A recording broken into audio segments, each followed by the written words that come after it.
हाँ जी, तो इसके पहले के लेक्चर में हमने डिस्कशन किया था कि सेमीकंडक्टर क्या होते हैं, सेमीकंडक्टर का क्लासिफिकेशन किस तरह से किया जाता है, एनर्जी बैंड क्या होते हैं, एनर्जी बैंड के बेस पर इन्हें क्लासिफाई किस तरह से किया जाता है, कंडक्टर क्या होते हैं, इंसुलेटर क्या होते हैं, और हमने क्या पढ़ा था, हमने ये पढ़ा था कि सेमीकंडक्टर कितने टाइप के होते हैं, एक्सट्रिंसिक क्या होता है, इंट्रिंसिक क्या होता है। एक्सट्रिंसिक के हमने दो टाइप पढ़े थे, एक पी टाइप और एक एन टाइप। आज हम बात करने वाले हैं किसके बारे में, सेमीकंडक्टर डायोड के बारे में। तो चलिए स्टार्ट करते हैं आज का लेक्चर। देखिए साहब, तो आज जैसा कि मैं बोल रहा हूँ कि हम बात करने वाले हैं सेमीकंडक्टर डायोड के बारे में। तो सबसे पहले तो हम इस चीज़ के बारे में बात कर ले जो यहाँ पर लिखा है डायोड। तो अब यार देखो, कहीं पर डायोड लिखा हुआ है तो डायोड शब्द का मतलब है कि वो जो चीज़ है, वो जो डिवाइस है, उसके टर्मिनल्स होने वाले हैं, टर्मिनल होने वाले हैं। इसका मतलब उसके पास एक तो नेगेटिव टर्मिनल होगा और एक कोई पॉजिटिव टर्मिनल होगा। तो यहाँ पर सेमीकंडक्टर डायोड लिखा है, इसका मतलब ये है कि ये सेमीकंडक्टर से कोई ऐसा एक डिवाइस बन रहा होगा जिसके टर्मिनल होंगे, प्लस टर्मिनल की तरह काम करेगा और एक माइनस टर्मिनल की तरह काम करेगा। सेमीकंडक्टर डायोड एक अनोखा ही डिवाइस होता है। अनोखा ही डिवाइस कैसे होता है? अगर मैं कंडक्टर की बात करूं तो कंडक्टर जो होता है वो कंडक्टर दोनों डायरेक्शन में करंट को फ्लो होने देता है, यानी कि करंट इसमें इस डायरेक्शन में भी फ्लो कर सकती है और इस डायरेक्शन में भी फ्लो कर सकती है। यदि मैं बात करूं इंसुलेटर की तो इंसुलेटर में क्या होता है, जो करंट है उसका फ्लो ही नहीं होगा। जबकि अगर मैं सेमीकंडक्टर की बात करता हूं तो सेमीकंडक्टर के केस में क्या होगा, करंट का फ्लो है वो किसी एक डायरेक्शन में होगा। यदि करंट फ्लो इस डायरेक्शन में हो रही है जो कि मैंने दिखाई हुई है, तो इसके ऑपोजिट डायरेक्शन में जो करंट है उसका फ्लो नहीं होगा। ठीक है, तो ये इसकी खासियत होती है। तो ये इसको एक अपने आप में अलग डिवाइस बनाता है, जिसके कारण इसका यूज़ किया जाता है बहुत सारी जगह। टीवी में जो पुराने टीवी आते थे, बड़े बड़े मोटे मोटे टीवी जो आते थे, है ना, वहाँ पे इनका यूज़ होता था। पहले जो वैक्यूम ट्यूब वगैरह यूज़ होती थी, फिर सेमीकंडक्टर से ट्रांजिस्टर बनाए गए, तो ट्रांजिस्टर ने इनको क्या कर दिया, रिप्लेस कर दिया सबको। तो बहुत ज़्यादा यूज़ है सेमीकंडक्टर का। कारण क्या है? कारण आप देख रहे हो कि कंडक्टर जो है वो करंट का फ्लो दोनों डायरेक्शन में होने देता है, इंसुलेटर एक ही डायरेक्शन में होने ही नहीं देता है, और जबकि सेमीकंडक्टर जो है वो एक डायरेक्शन में करंट का फ्लो होने देता है। यहाँ तक तो ये बात हो गई कि क्या इसके स्पेशल यूज़ हैं और क्या क्या हमें इसमें पाया जाएगा, यानी कि एक टर्मिनल होगा प्लस का और एक होगा माइनस का। अब सवाल ये आता है कि ये सेमीकंडक्टर डायोड बनेगा कैसे। देखो, तो इसको बनाने के बहुत सारे तरीके हो सकते हैं, मैन्युफैक्चरिंग इसकी बहुत सारे तरीके से की जा सकती है। हम नॉर्मल बात कर लेते हैं कि इसके अंदर होता क्या है, जो हमारे काम की चीज़ है, जो हमें पता होना चाहिए। तो मान लो ये एक सिलिकॉन का क्या है, सेमीकंडक्टर है। जर्मेनियम का भी मान सकते हो, सिलिकॉन का मैंने मान लिया। तो सिलिकॉन का एक सेमीकंडक्टर है, ठीक है। तो हम क्या करेंगे, एक इसके इस हिस्से में, ज़रूरी नहीं मैं इस हिस्से में, जो आपकी इच्छा हो वैसा कर लो। तो मैंने इसका ये हिस्सा है, इस हिस्से को मैंने बोल दिया लेफ़्ट साइड और इस हिस्से को मैंने बोल दिया राइट साइड।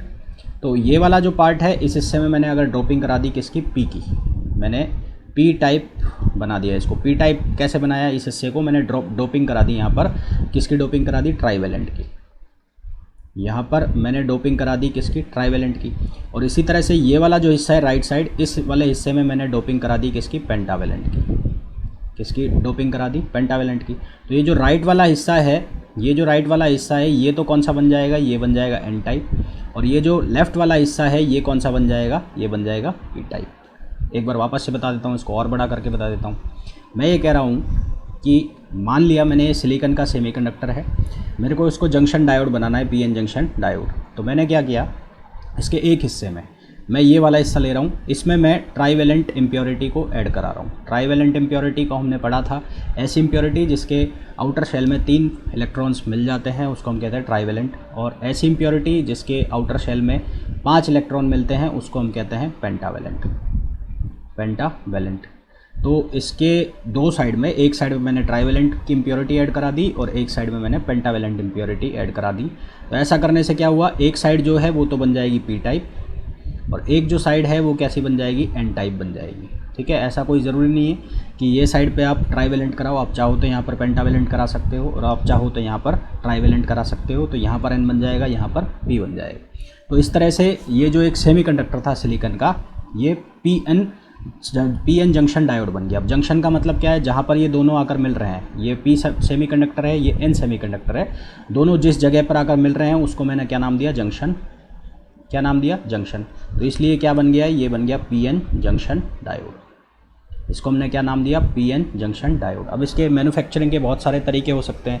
बहुत सारे तरीके का मतलब कि हमने एक सेमीकंडक्टर लिया जिसमें एन टाइप की हमने क्या ली है, एन टाइप का हमने सिलिकॉन सेमीकंडक्टर लिया, उसको एन टाइप का बना लिया और उसमें पी टाइप की हमने क्या करा दी, डोपिंग करा दी। और इसके अलग मैन्युफैक्चरिंग तरीके हो सकते हैं, है ना। तो हमें उस मैन्युफैक्चरिंग के तरीके में जाना नहीं है, हमें इसका बेसिक सब सिर्फ ये समझना है कि एक सेमीकंडक्टर को हमने पी और एन टाइप में कन्वर्ट करके पीएन जंक्शन डायोड किस तरह से बनाया। तो एक साइड हमने डोपिंग करा दी ट्राइवेलेंट इम्प्योरिटी की और एक साइड हमने डोपिंग करा दी पेंटावेलेंट इम्प्योरिटी की, तो जिससे हमारे पास एक जंक्शन डायोड बन गया पीएन जंक्शन डायोड। ठीक है, पीएन जंक्शन डायोड बन गया, मतलब कि इसका ये वाला जो टर्मिनल है, अगर ये एन टाइप है तो ये काम करेगा नेगेटिव टर्मिनल की तरह, और ये वाला जो टर्मिनल है ये किसकी तरह काम करेगा, पॉजिटिव टर्मिनल की तरह। ठीक है, इतनी बात समझ में आ गई होगी। चलिए अब और बात करते हैं इसके बारे में। तो अब जब हमने पीएन जंक्शन डायोड बनाया, तो पीएन जंक्शन डायोड जब हमने बना लिया, तो ये एक बार मैं इसको बड़ा करके बता देता हूँ। तो जैसा कि आप डायग्राम में देख रहे हो, जब मैंने पीएन जंक्शन डायोड बनाया है तो इसमें एक साइड है पी साइड जो कि लेफ़्ट साइड है और एक साइड है एन साइड जो कि है राइट साइड है। तो पी का मतलब है पॉजिटिव, और पॉजिटिव टाइप जो सेमीकंडक्टर है वहाँ पर जो मेजॉरिटी चार्ज करियर होते हैं वो होते हैं होल, यानी कि लेफ़्ट साइड जो है, लेफ़्ट साइड पर क्या क्रिएट हो जाएंगे, होल्स क्रिएट हो जाएंगे, है ना। लेफ़्ट साइड के अंदर क्या रहेंगे, होल्स रहेंगे, और ये होल्स किस में रहेंगे, मेजॉरिटी में रहेंगे। मेजॉरिटी का मतलब ये बहुतायत में रहेंगे।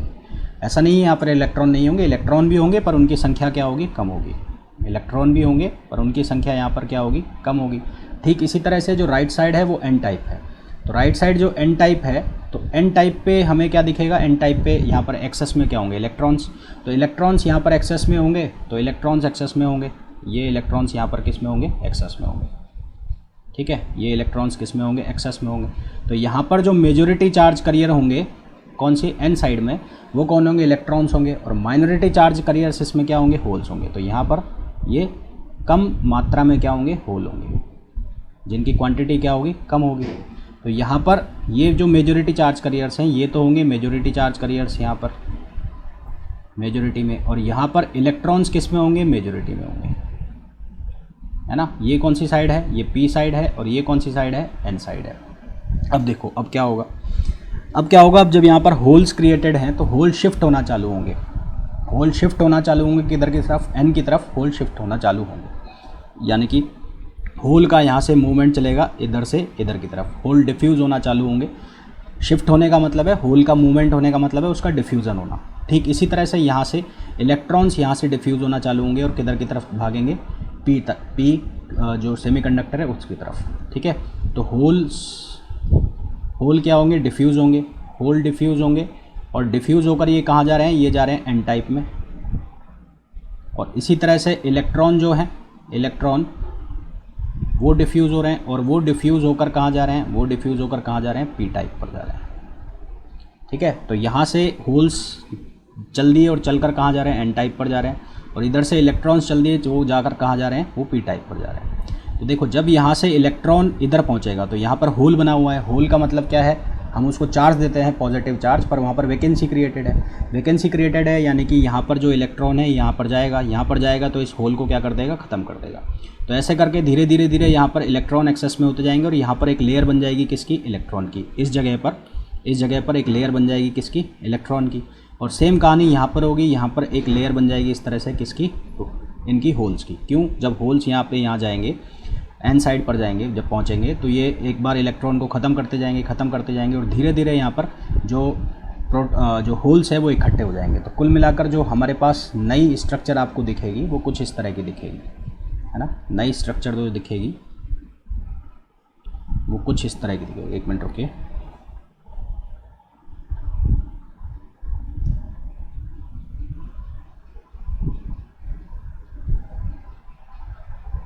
तो यहाँ पर इकट्ठे हो गए सारे के सारे नेगेटिव,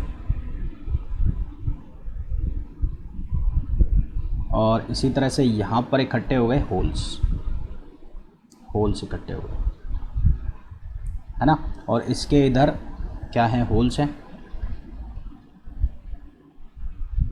और इसके इधर क्या इकट्ठे हैं, इसके इधर हैं इलेक्ट्रॉन्स। ठीक है। तो एक तरह से यहाँ पर ये पहरेदार का काम कर रहे हैं। यहाँ पर एक लेयर बन गई, ये नेगेटिव चार्ज की बन गई, इसलिए इसकी ओवरऑल कंडक्टिविटी हो गई नेगेटिव। और यहाँ पर एक लेयर बन गई, ये पॉजिटिव या होल चार्ज, पॉजिटिव चार्ज की बन गई या होल की बन गई, इसलिए इसकी जो कंडक्टिविटी हो गई क्या हो गई, पॉजिटिव।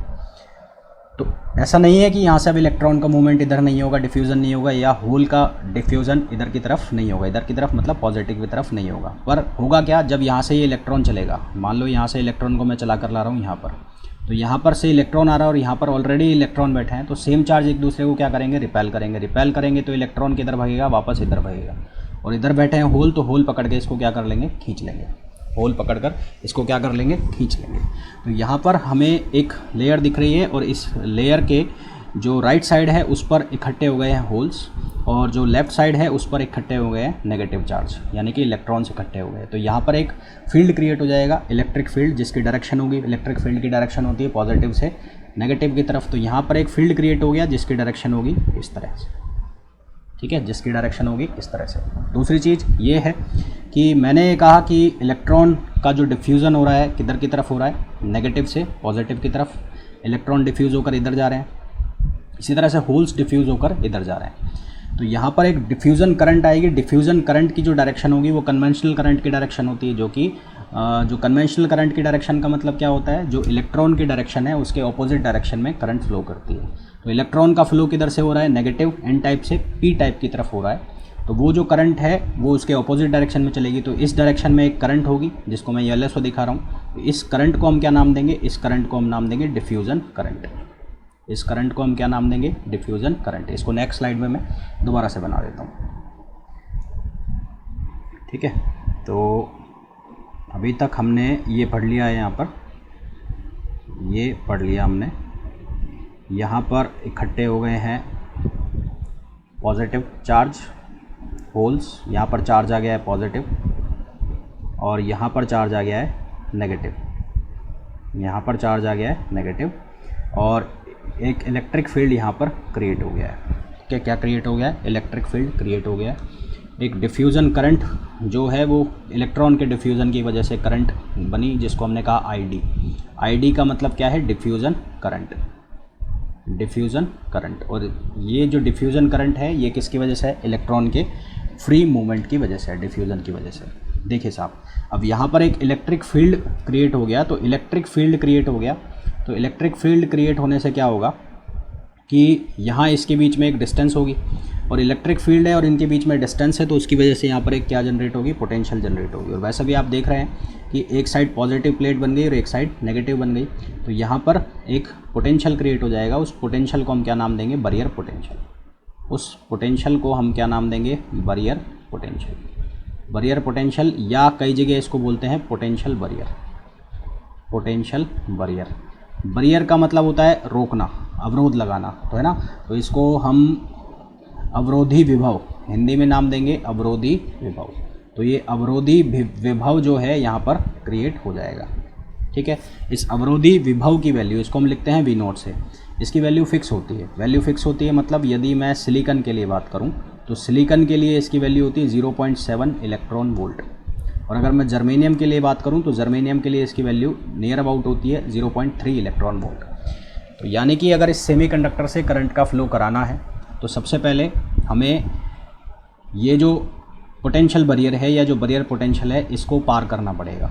यानी कि जो हम इस पर इलेक्ट्रिक फील्ड या वोल्टेज लगाएंगे उस वोल्टेज की वैल्यू पहले इन वोल्टेज से ज़्यादा होगी, उसके बाद इसमें करंट का फ्लो होना चालू होगा। वापस बात करते हैं इस सेमीकंडक्टर की। तो मैंने कहा यहाँ पर एक पोटेंशियल आ गया जिसको हमने क्या कहा, बैरियर पोटेंशियल। और ये बैरियर पोटेंशियल जो की वजह से इलेक्ट्रिक फील्ड जो आ रहा है उसकी डायरेक्शन होगी अपोजिट डायरेक्शन में। अब देखते हैं, बात करते हैं दूसरी। अब देखो यहाँ ये जो बीच वाला रीजन है, ये जो बीच वाला रीजन है, यहाँ पर कोई भी फ्री चार्ज नहीं होगा, कोई भी फ्री चार्ज नहीं होगा, क्योंकि सारे के सारे फ्री चार्ज या तो इधर हैं इस एन टाइप में, और या फिर सारे के सारे फ्री चार्ज इधर हैं, कहाँ पर, इस फ्री टाइप इसमें पी टाइप में। ये जो बीच वाला रीजन है इसमें कोई भी चार्ज नहीं होगा, नो चार्ज, ठीक है। इसमें कोई भी चार्ज नहीं होगा, तो कोई भी चार्ज नहीं होगा, इसलिए जो बीच वाली जगह है इसको हम नाम देंगे डिप्लेशन लेयर। इस बीच वाली जगह को हम क्या नाम देंगे, डिप्लेशन लेयर नाम देंगे। डिप्लेशन लेयर को हम हिंदी में कहते हैं अवरोधी परत, हिंदी में इसको क्या नाम देते हैं, अवरोधी परत। ठीक है, तो ये डिप्लेशन लेयर जो है इसकी विड्थ पे, इसकी चौड़ाई पर निर्भर करेगा, ये डिपेंड करेगा कि करंट कितनी फ्लो होगी या कितनी नहीं होगी, वो हम आगे जाके डिस्कस करेंगे। तो अभी तक हमारे पास जो मेन पॉइंट आ गए वो क्या आ गए, एक तो हमने पढ़ा किसके बारे में, बैरियर पोटेंशियल के बारे में, बैरियर पोटेंशियल के बारे में। और ये बैरियर पोटेंशियल जो है इसकी फिक्स वैल्यू है, सिलिकॉन के लिए इसकी वैल्यू है 0.7 इलेक्ट्रॉन वोल्ट, ये डायरेक्ट क्वेश्चन आपसे पूछ लिया जाता है। इसी तरह से जर्मेनियम के लिए इसकी फिक्स वैल्यू है कितनी है, 0.3 इलेक्ट्रॉन वोल्ट, ये आपसे डायरेक्ट पूछ लिया जाता है। फिर यहाँ पर जो लेयर बन रही है उस लेयर का नाम क्या होता है, डिप्लेशन लेयर होता है। क्या नाम होता है, डिप्लेशन लेयर होता है। हिंदी में कहते हैं इसको, लेयर को, अवरोधी परत। और इस परत के अंदर कोई भी चार्ज नहीं होता, no charge, no free charge बोल लोगे, कोई भी इसके अंदर फ्री चार्ज नहीं होता है। ठीक है, तो ये बात हो गई किसकी, ये बात हो गई पीएन जंक्शन डायोड की। और क्योंकि यहाँ पे अवरोधी परत बन रही है, इसका एक रेजिस्टेंस भी होगा जिसको हम आगे जाके डिस्कस करेंगे जब हम इसकी बाइसिंग पढ़ेंगे। तो अब जब इस जंक्शन डायोड को हम बैटरी के साथ, एक्सटर्नल बैटरी के साथ कनेक्ट करते हैं तो इसके दो तरह के कनेक्शन बनते हैं।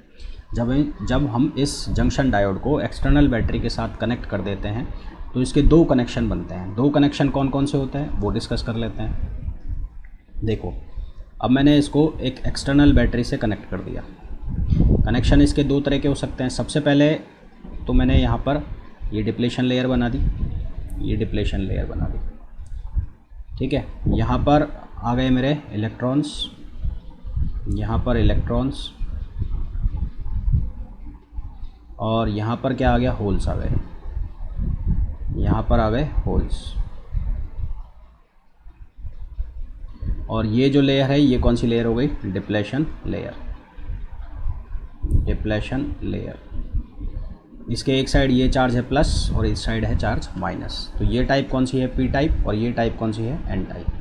तो अब मैं कह रहा हूँ कि इसको एक्सटर्नल बैटरी से कनेक्ट कर दे। तो एक्सटर्नली बैटरी से हमने इस तरह से कनेक्ट किया है कि ये जो पी टाइप है ये बैटरी के पॉजिटिव टर्मिनल से कनेक्ट हो गया, और जो एन टाइप है ये बैटरी के नेगेटिव टर्मिनल से कनेक्ट हो गया। ये वेरिएबल बैटरी है, यानी कि इसकी वोल्टेज को हम घटा बढ़ा सकते हैं। तो जब बाइसिंग इस तरह से हो, जब कनेक्शन इस तरह से हो कि पी टाइप सेमीकंडक्टर जो है वो कनेक्ट हो बैटरी के पॉजिटिव साइड से, और जो एन टाइप सेमीकंडक्टर है वो कनेक्ट हो बैटरी के एन साइड से। पी टाइप सेमीकंडक्टर बैटरी के पॉजिटिव साइड से और एन टाइप सेमीकंडक्टर बैटरी के नेगेटिव साइड से कनेक्टेड हो, तो ऐसी जो बाइसिंग होती है, ऐसा जो कनेक्शन होता है उसको हम बोलते हैं फॉरवर्ड बाइसिंग। ठीक है, क्या बोलते हैं, फॉरवर्ड बाइसिंग। तो जब पी टाइप एक्सटर्नल बैटरी के पॉजिटिव टर्मिनल से कनेक्टेड हो, और एन टाइप एक्सटर्नल बैटरी के नेगेटिव टर्मिनल से कनेक्टेड हो, नेगेटिव टर्मिनल से कनेक्टेड हो, तो इसे फॉरवर्ड बाइसिंग कहते हैं। तो इसे फॉरवर्ड बाइसिंग कहते हैं। और क्या क्या आएगा फॉरवर्ड बाइसिंग में, अभी हम थोड़ी देर में डिस्कस करेंगे। तो इसे क्या कहते हैं, फॉरवर्ड बाइसिंग कहते हैं। तो एक क्वेश्चन तो आपके पास ये बन गया कि फॉरवर्ड बाइसिंग में होगा क्या। तो फॉरवर्ड बाइसिंग में बैटरी का जो पॉजिटिव साइड है वो पी साइड से कनेक्टेड होगा, और जो एन टाइप है वो किससे कनेक्टेड होगा, नेगेटिव टाइप से। अब देखो, यहाँ पॉजिटिव से पॉजिटिव कनेक्टेड है और यहाँ नेगेटिव से नेगेटिव कनेक्टेड। तो ये नेगेटिव से नेगेटिव कनेक्टेड है ना। तो ये क्या करेंगे, रिपेल करेंगे, यानी कि इसको पुश करेगा यानी कि धक्का मारेगा आगे की तरफ। इसी तरह से ये प्लस कनेक्टेड है इस प्लस चार्ज से, तो ये भी क्या करेगा, इसको धक्का मारेगा। धक्का मारने का मतलब क्या हो गया, धक्का मारने का मतलब होगा कि ये जो यहाँ पर होल्स दिख रहे हैं ये आगे की तरफ बढ़ेंगे, ये आगे की तरफ बढ़े, मान लो ये बढ़कर आ गए यहाँ से यहाँ आ गए, है ना। ये यहाँ से यहाँ पहुँच गए, यहाँ से यहाँ पहुँचे। इसी तरह से यहाँ से ये इलेक्ट्रॉन्स बढ़कर आगे यहाँ पहुँच गए, यहाँ पहुँच गए, यहाँ पहुँच गए। तो कुल मिलाकर क्या हो रहा है, ये जो डिप्लेशन लेयर है, इस डिप्लेशन लेयर की विड्थ कम हो गई। पहले ये यहाँ थी, यहाँ से अब ये विड्थ जो है इसकी इतनी हो गई। ठीक है, इसकी विड्थ क्या हो गई, इतनी हो गई। तो जैसे जैसे इसकी विड्थ कम होती जाएगी तो डिप्लेशन लेयर क्या करती है, डिप्लेशन लेयर करंट को फ्लो करने से रोकती है ना। तो जैसे जैसे इसकी विड्थ कम होती जाएगी तो ये क्या करेगी, करंट को फ्लो करना आसान बनाती जाएगी, यानी कि करंट का फ्लो होना स्टार्ट हो जाएगा। तो फॉरवर्ड जंक्शन जो होगा, फॉरवर्ड बाइसिंग जब होगी तो फॉरवर्ड बाइसिंग के केस में जो डिप्लेशन लेयर है उसकी विड्थ क्या होगी, कम होगी। डिप्लेशन लेयर की विड्थ कम होगी तो विड्थ जैसे जैसे कम होती जाएगी वैसे वैसे करंट बढ़ता जाएगा। अगर मैं यहाँ पर करंट का कैलकुलेशन करूँ, मान लेते हैं कि यहाँ पर जो इसकी वोल्टेज आ रही है वो V आ रही है ना, और बैरियर जो पोटेंशियल है वो है V0। बैरियर पोटेंशियल कितना है, V0। तो करंट का फ्लो इसमें मान लेते हैं ऐसा हो गया, ठीक है, कैसा हो गया, इस तरह से हो गया। फॉरवर्ड बाइसिंग में जो डिप्लेशन लेयर रेजिस्टेंस ऑफर करती है उसको हम बोलते हैं फॉरवर्ड रेजिस्टेंस। फॉरवर्ड बाइसिंग में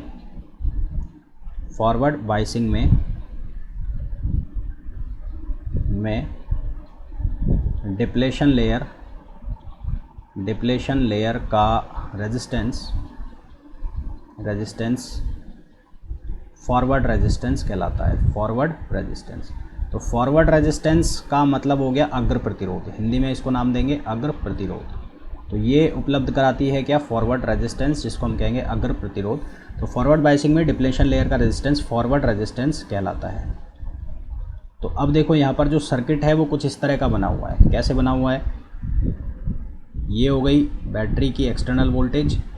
यहाँ पर हमने मान ली कि एक बैटरी लगी हुई है उल्टी, ये ऐसे लगी हुई है, ये प्लस हो गया, ये माइनस हो गया, जिसकी बैरियर पोटेंशियल है V0 और यहाँ पर पोटेंशियल है V। ये जो बैटरी है इसका इंटरनल रेजिस्टेंस हो गया RF मतलब इसका जो फॉरवर्ड बाइसिंग में डिप्लेशन लेयर है इसका रेजिस्टेंस, तो ये हो गया RF। करंट का फ्लो हो रहा है इस तरह से I। तो अब यहाँ पर अगर हम करंट निकालना चाहें तो करंट कैसे निकालेंगे, हम लगाएंगे यहाँ पर किरचॉफ वोल्टेज लॉ। तो किरचॉफ वोल्टेज लॉ लगाने पे हमें एक जो इक्वेशन मिलेगी, इक्वेशन क्या मिलेगी, V, यहाँ से अगर चल रहे हैं ऐसे चल रहे हैं तो V, यहाँ पर माइनस हो गया तो V minus V0 minus I और इंटू RF। और अगर इसमें कोई एक्सटर्नल रेजिस्टेंस लगा हुआ है, मान लो एक्सटर्नल रेजिस्टेंस है ये R, एक्सटर्नल रेजिस्टेंस कितना है R, तो R प्लस RF ये हो गया बराबर 0 हो गया। तो यहाँ से I की जो वैल्यू हो गई वो कितनी हो गई, V minus V0 upon RF plus R। तो यहाँ पर जो ये करंट हो गई, इस करंट को हम नाम देते हैं फॉरवर्ड करंट। इस करंट को हम क्या नाम देते हैं, फॉरवर्ड करंट। और ये जो RF है, इस RF को हम क्या नाम देते हैं, RF को हम नाम देते हैं फॉरवर्ड रेजिस्टेंस। ये जो फॉरवर्ड रेजिस्टेंस है इसके लिए हम अलग अलग केस बना सकते हैं। कैसे केस बना सकते हैं कि एक केस होता है आइडियल केस का। तो in case of ideal diode, तो आइडियल डायोड के केस में क्या होगा, RF की जो वैल्यू है वो 0 हो जाती है। RF की वैल्यू 0 हो जाती है तो I जो है फॉरवर्ड करंट का वो कितना हो जाएगा, V minus V0 upon R।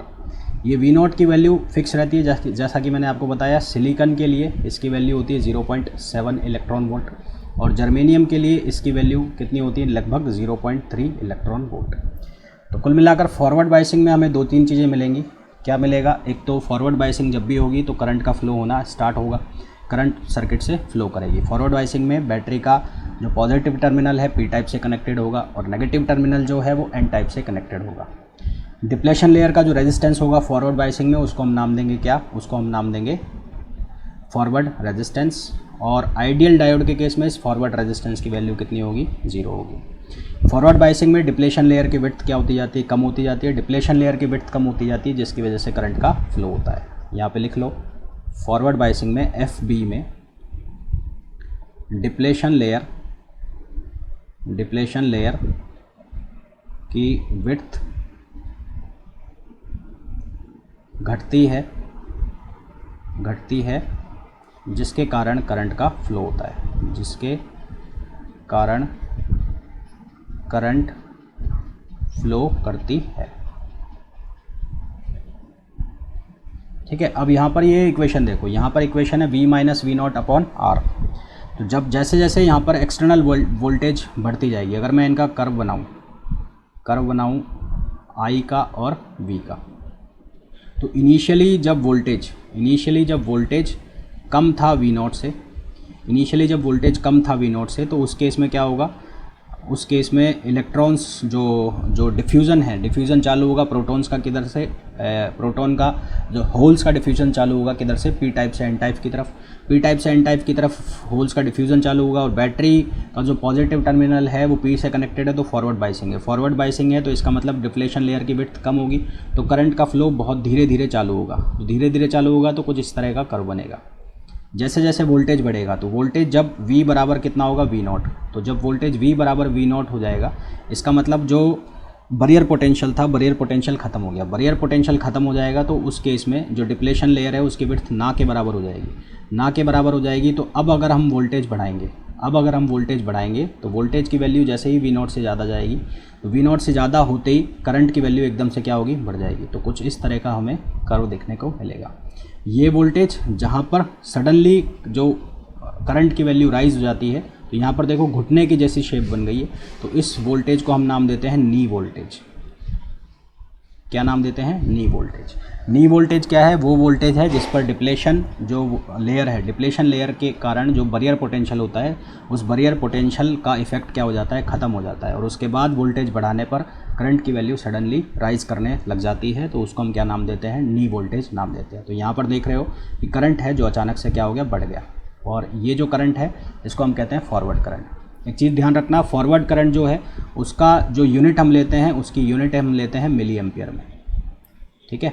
अब यहाँ पर जो ये सेमीकंडक्टर जो होते हैं बहुत छोटे छोटे से डिवाइस होते हैं, तो इसकी जो करंट जो मेज़र की जाती है एम्पियर में तो की नहीं जाती, क्योंकि इनको यूज़ किया जाता है इलेक्ट्रॉनिक डिवाइसेस के अंदर। तो इलेक्ट्रॉनिक डिवाइसेस जो होते हैं उनमें जो करंट है वो बहुत ही माइन्यूट यूनिट के अंदर चलती है, यानी कि मिली एम्पियर या माइक्रो एम्पियर के अंदर चलती है। तो फॉरवर्ड करंट जो है उसको मेज़र किया जाता है मिली एम्पियर के अंदर।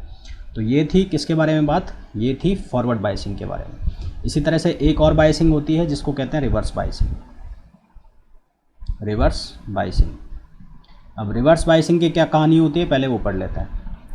तो रिवर्स बाइसिंग में यदि ये हमने जो यहाँ पर कनेक्शन किए, इन कनेक्शन को हम रिवर्स कर दें, पहले मैं ये डायोड बना देता हूँ। तो यहाँ पर थे इलेक्ट्रॉन्स और यहाँ पर थे होल्स,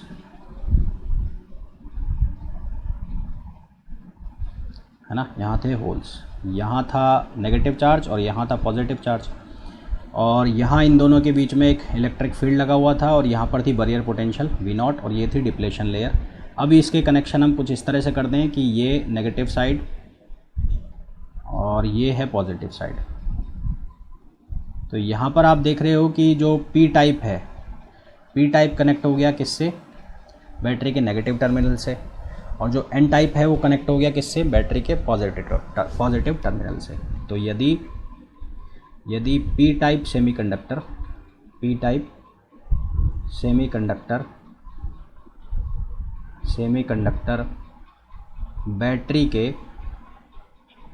बैटरी के किससे, नेगेटिव टर्मिनल से कनेक्टेड हो,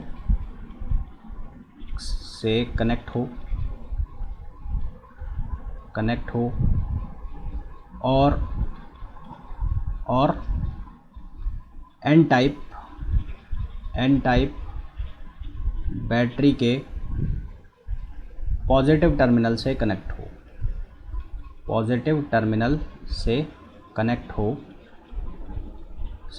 हो, तो ऐसी बाइसिंग को रिवर्स बाइसिंग कहते हैं। तो इस तरह की जो बाइसिंग होती है उसको नाम दिया जाता है क्या, रिवर्स बाइसिंग कहते हैं। ठीक है। तो मेन इंपॉर्टेंट पॉइंट क्या आया, फॉरवर्ड बाइसिंग के अंदर P टाइप जो है बैटरी के पॉजिटिव टर्मिनल से और N टाइप जो है बैटरी के नेगेटिव टर्मिनल से कनेक्ट होता है, जबकि रिवर्स बाइसिंग के अंदर P टाइप जो है बैटरी के नेगेटिव टर्मिनल से और जो N टाइप है वो बैटरी के पॉजिटिव टर्मिनल से कनेक्ट होता है। एक बात यहाँ तक ये समझ में आ गई। अब यदि इसका हम सर्किट डायग्राम देखें, तो सर्किट डायग्राम आप देखोगे यहाँ पर, तो आपको क्या देखने को मिल रहा है, आपको देखने को मिल रहा है कि यहाँ पर जो दोनों जो इलेक्ट्रिक फील्ड है, दोनों की डायरेक्शन क्या हो गई, सेम हो गई। दोनों की डायरेक्शन सेम हो गई। तो यदि आप इसका सर्किट डायग्राम बनाते हो पहले की तरह, तो सर्किट डायग्राम इस तरह से बन रहा है इसका।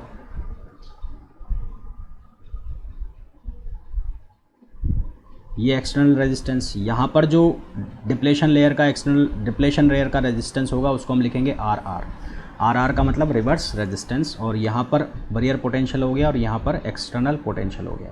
तो यहाँ पर देखो ये दोनों सेम डायरेक्शन में हो गए, दोनों सेम डायरेक्शन में हो गए, तो यहाँ पर जो हमारे पास करंट आएगा रिवर्स करंट, उसकी वैल्यू कितनी होगी, V plus V nought upon R plus R are.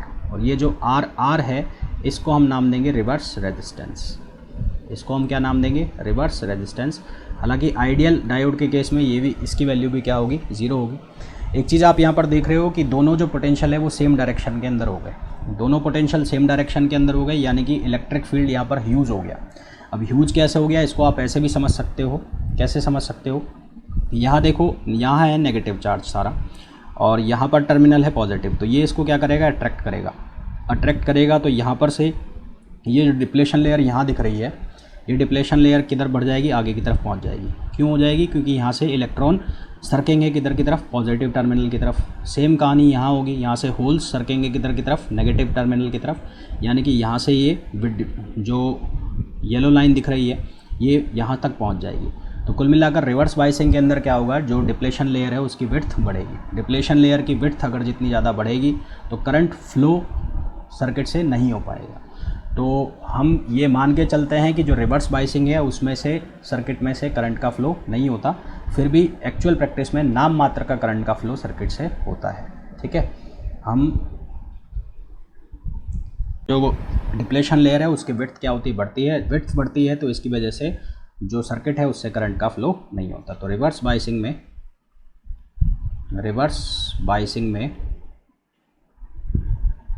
Depletion layer की विड्थ इंक्रीज होती है, इस कारण से रिवर्स बाइसिंग में करंट का फ्लो नहीं होता। But in actual practice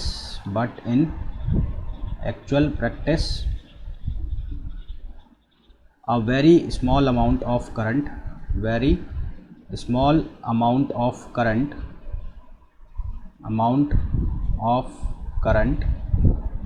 flow through the circuit,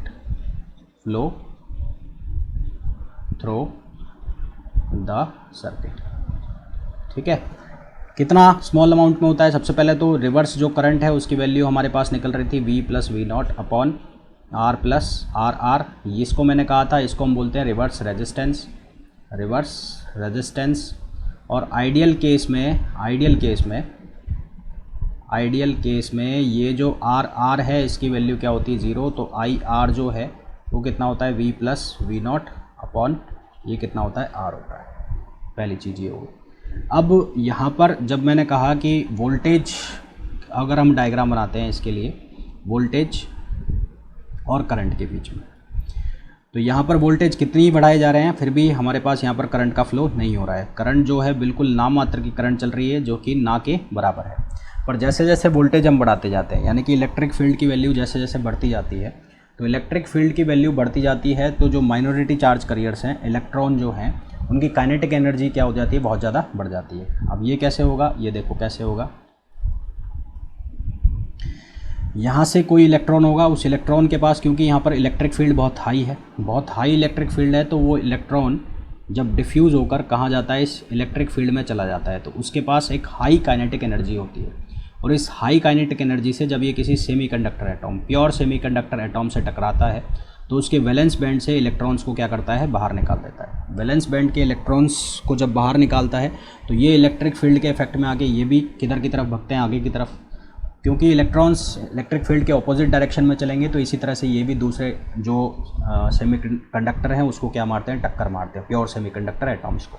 तो इस वजह से जो इलेक्ट्रॉन्स हैं वो एकदम से क्या हो जाते हैं, सारे फ्री हो जाते हैं, और ये जो डिप्लेशन लेयर है एकदम से क्या हो जाती है, ख़त्म हो जाती है। और जब डिप्लेशन लेयर ख़त्म हो जाती है तो डिप्लेशन लेयर जैसे ही ख़त्म होगी तो सारा जो रेजिस्टेंस है, जितना भी रेजिस्टेंस आ रहा था जो करंट को फ्लो नहीं करने दे रहा था, वो एकदम से क्या हो जाता है, ख़त्म हो जाता है। तो जहाँ पर जिस वोल्टेज के ऊपर डिप्लेशन लेयर टूट जाती है उस वोल्टेज को बोलते हैं ब्रेक डाउन वोल्टेज। क्या बोलते हैं? Breakdown voltage. ये ब्रेक डाउन वोल्टेज क्यों आया? क्योंकि कोई इलेक्ट्रॉन गया होगा किसके अंदर, उस डिप्लेशन लेयर के अंदर हाई काइनेटिक एनर्जी के साथ, जिसकी टक्कर हुई होगी किसके साथ, सेमीकंडक्टर एटम्स के साथ। वहाँ से इलेक्ट्रॉन्स फ्री होना चालू होंगे। जब ये फ्री इलेक्ट्रॉन्स हाई एनर्जी के साथ, जब हाई एनर्जी के साथ मोशन करेंगे तो ये उस डिप्लेशन लेयर को क्या कर देंगे, ख़त्म कर देंगे। ख़त्म करेंगे तो ह्यूज अमाउंट में करंट का फ्लो होगा। ह्यूज अमाउंट में जो करंट का फ्लो होगा तो करंट एकदम से बहेगी। इस करंट को हम नाम देंगे रिवर्स करंट, रिवर्स करंट, या इसको हम नाम देंगे सैचुरेशन करंट। और जिस वोल्टेज के ऊपर होगी ये, उस वोल्टेज को हम बोलेंगे ब्रेक डाउन वोल्टेज। तो सवाल आपसे ये पूछ लिया जाता है ब्रेक डाउन वोल्टेज क्या होती है, रिवर्स करंट क्या होती है। रिवर्स करंट जो है उसको हम मेज़र करते हैं किसके अंदर, म्यू एम्पियर के अंदर। जिस तरह से जो फॉरवर्ड बायसिंग की जो करंट थी, फॉरवर्ड करंट, उसको हम मेज़र करते थे मिली एम्पियर में, रिवर्स करंट को हम मेज़र करेंगे म्यू एम्पियर के अंदर। तो जो सवाल यहाँ से पूछे जाते हैं पीएन जंक्शन डायोड से कि फॉरवर्ड बायसिंग क्या होती है, रिवर्स बायसिंग क्या होती है, फॉरवर्ड करंट को कैसे मेज़र किया जाता है, रिवर्स करंट को कौन सी यूनिट से मेज़र किया जाता है, ब्रेक डाउन वोल्टेज क्या होता है ना, नी वोल्टेज क्या होता है। तो इस तरह के इसमें क्वेश्चन बनते हैं। दूसरी चीज़, अब इसके एक क्वेश्चन बनता है इसके सिंबल को लेके। तो जो पीएन जंक्शन डायोड है इसका सिंबल जो है वो ऐसे बनाया जाता है, ऐसे। तो ये वाला जो पार्ट है ये एक त्रिभुज की तरह है, तो ये वाला जो पार्ट है इसको बोलते हैं पी टाइप।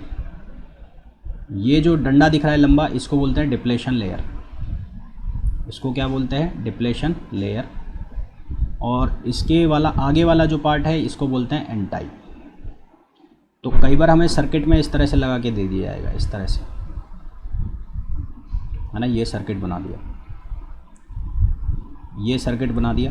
तो अब आपसे पूछ लिया कि ये कौन सी बाइसिंग है, तो ये कौन सी बाइसिंग होगी, फॉरवर्ड बाइसिंग होगी, क्योंकि P कनेक्टेड है पॉजिटिव से और N कनेक्टेड है किससे, नेगेटिव से। इसी तरह से इसको अगर ऐसे लगा दिया जाए, इस तरह से, तो ये कौन सी बाइसिंग हो गई, ये हो गई रिवर्स बाइसिंग।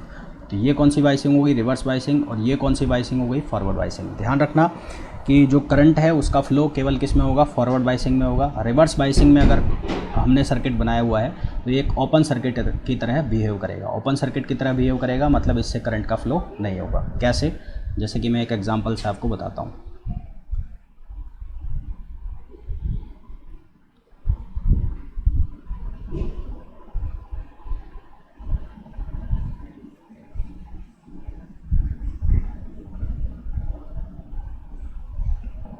जैसे हमें कोई क्वेश्चन ये दिया, इस तरह का हमें कोई क्वेश्चन दे दिया, ये बैटरी है, यहाँ पर एक डायोड लगा हुआ है ऐसे, और यहाँ पर एक डायोड लगा हुआ है ऐसे।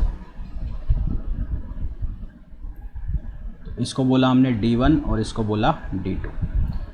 तो सवाल ये बन गया कि इनमें से कौन सा डायोड फॉरवर्ड बाइसिंग में और कौन सा डायोड रिवर्स बाइसिंग में। तो डायोड D1 जो है यहाँ पर, D1 किस में है, फॉरवर्ड बाइसिंग में। फॉरवर्ड बाइसिंग में क्यों है, क्योंकि ये बैटरी के पॉजिटिव टर्मिनल से ये P कनेक्टेड है और नेगेटिव टर्मिनल से कौन कनेक्टेड है, N कनेक्टेड है।